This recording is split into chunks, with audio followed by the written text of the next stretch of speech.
I am rewatching Girlfriends as an adult.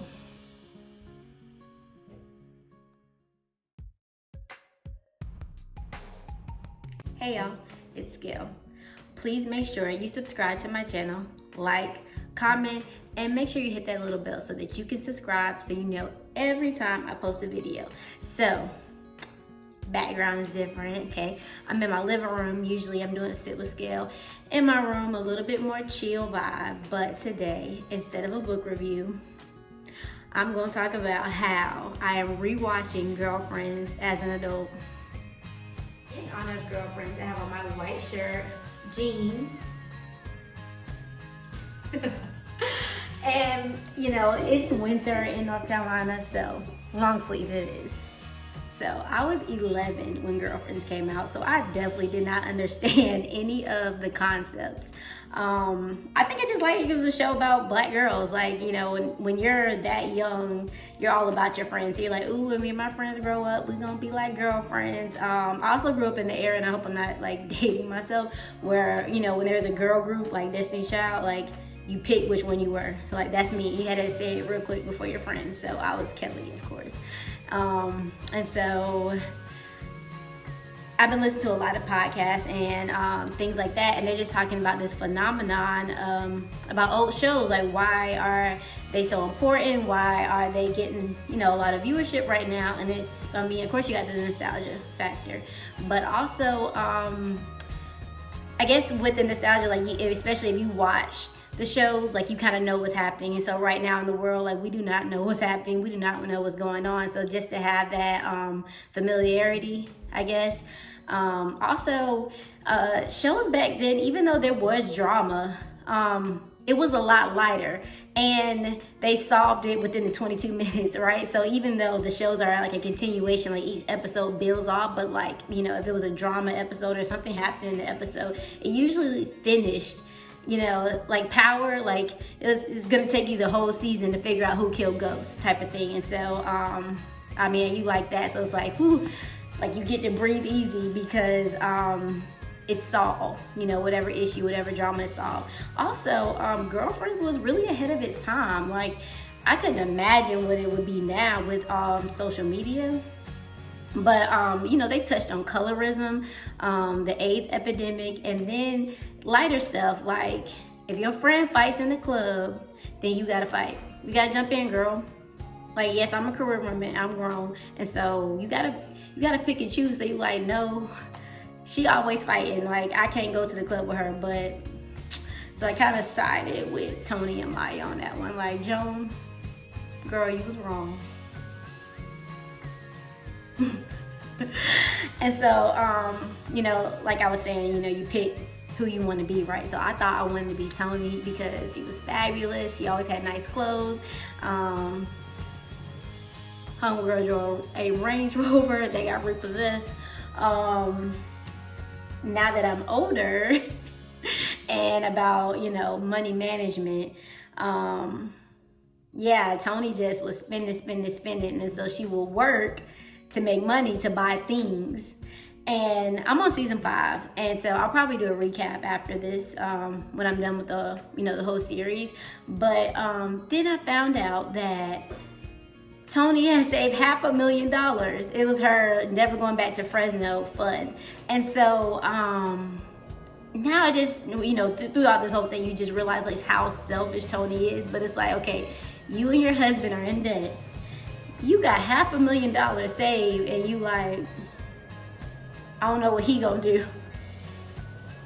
Like, how selfish is that? And she has been selfish for 5 seasons. Like, it is insane. And then, you know, Joan, I thought, I mean, of course, Tracee Ellis Ross is gorgeous even then. Like, I'm like, I knew how gorgeous she was. So, but I thought Joan was really boring.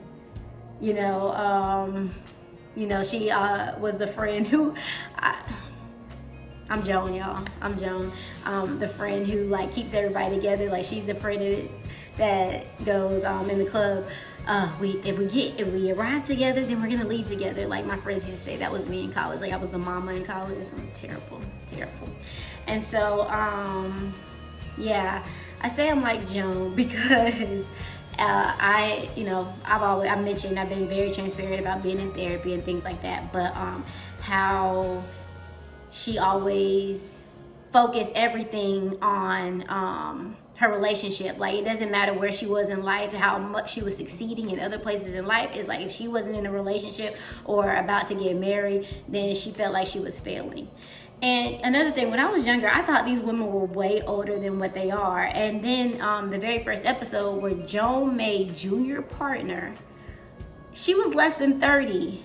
And she wasn't even happy because she wasn't in a relationship. So it's like, girl, I didn't start my career until 26. And she's making partner. I think she was like 26, 27. You're making partner, junior partner at that age, and you worried about a relationship. And I can't even fault her because that was me. And I mean, of course, every character has a storyline, right?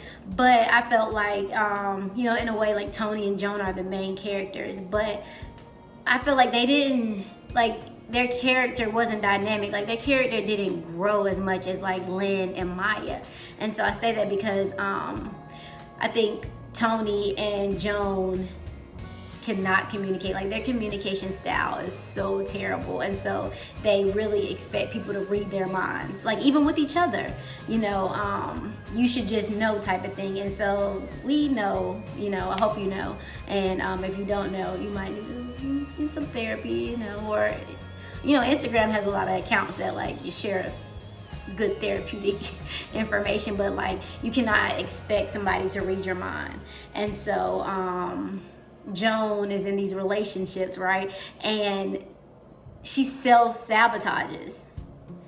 And she's always, looking to the next level. Like, okay, we're in a relationship and they're doing well, but like we're not married, so like things are going terrible. And she always catastrophizes and always, makes the situation worse. And it's like, Joan, like, calm down, especially with William. Like, I don't know if I like how the relationship ended. I felt like that could have been the part where Joan like kind of evolved a little bit and realized like you self-sabotage, you ruin these relationships because you moving too fast. Like, you're trying to do too much at one time. And like I said, just expecting everybody to just know how she feels. And also I felt like she like fairy taled everything. Like, if I just do this, and then like he's gonna come back to me on a white horse with flowers and everything. And it's just like, relationships are hard work. Relationships take a lot. And so just to feel like, it's gonna happen like a Disney movie, like that's just not life. And one thing I did like about Joan that I admire is that she got out of relationships like quick. Like, not after trying, but just she's like, which I feel like this was probably the most time that she would communicate in a relationship, when she's telling somebody it's over because it's not working, right? So I think me, I have, growing up and just, experiencing life and experiencing relationships and stuff, I think I had that issue, just like staying a little bit too long inside of a relationship.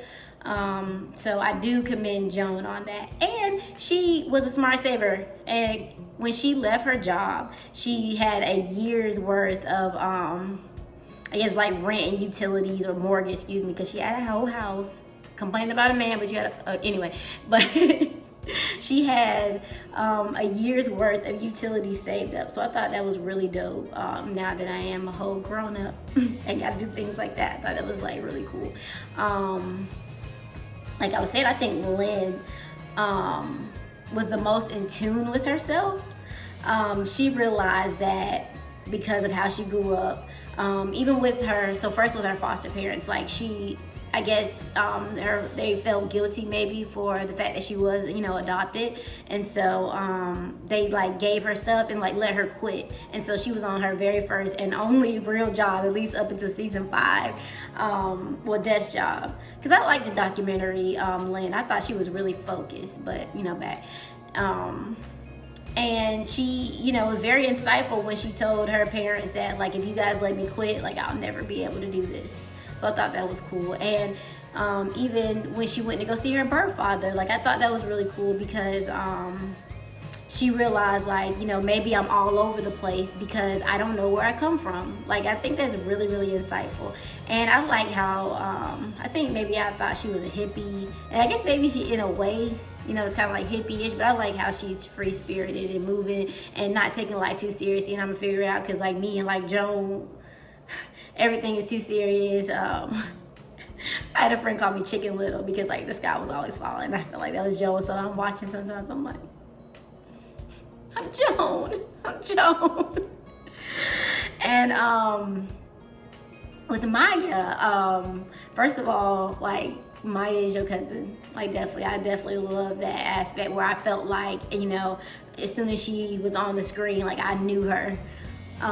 Just because of the way that she acted, the way that she moved. And I liked how, you know, she got around people who were achieving, you know, even with Joan and Maya's issues and things that, Joan and Toni's, like, issues, you know, with communication and personal issues. I felt like, you know, they were very successful women. So I thought that was extra dope how successful they were, and it shows that you can be successful and then have issues. And then, you know, I like how they went to therapy, but I don't think they took therapy as seriously. But anyway, back to Maya. And so she got around people who were succeeding and doing better, and so that made her want to elevate her life. And I thought that was really dope, you know, wanting to go back to school, writing her book, which I think is hilarious. Like, every time that episode where all the other girlfriends were reading excerpts from her book, and I thought that was hilarious. And I liked how she wanted to elevate. I like how she didn't want to be a stereotype, and you know, even though she didn't have as much money, like, she was hanging with her girls, like, period. She was with her girls, and I thought that was pretty cool. And so I'm really enjoying you know, watching, you know, other women's journey, and they're, like, at different points and things like that. And I think it's really cool to, as an adult, to look at it and say, you know, I need to take this and I need to leave this.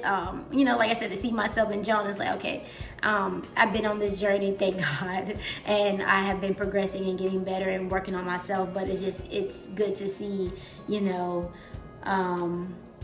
yourself in these characters. And I think that was, you know, what we've been missing a lot in these later 2000s, and we are getting black shows back and black movies and black books, because we see how important it is to see ourselves in on TV and in characters, and see our shortcomings, but see where we're also doing well also. And so no, it's not a book review, but I feel like it's a review on, you know, a black author just in film. So that's pretty cool. I had to comment on Toni, her selfishness, how she could not remember Jabari's name. Like, she could not remember that whole boy name. Jacuzzi, Jamboree, Jehoshaphat. I think that was one of my favorite ones. So I hope you guys like this. It was a little bit different than what I usually do, of course. So, of course, you guys know me from book reviews and things like that. But I thought this was fun because, you know, Myra Brock Akil is a black creator. So doing a video on, still on blackness, still on a black author, just in a different medium. So let me know in the comments if this is something that you guys have experienced watching Girlfriends. Like, if you see yourself in any of the characters, if you see yourself in any of the situations, let me know if you guys like this. And so I've been watching all the shows on Netflix, period. So I do want to do more. I do want to do The Game and Moesha, Sister. And so let me know if you guys like this, and if you think I should continue doing a recap of the shows. And I used to say see you next Thursday. So, but see you Thursday. Bye.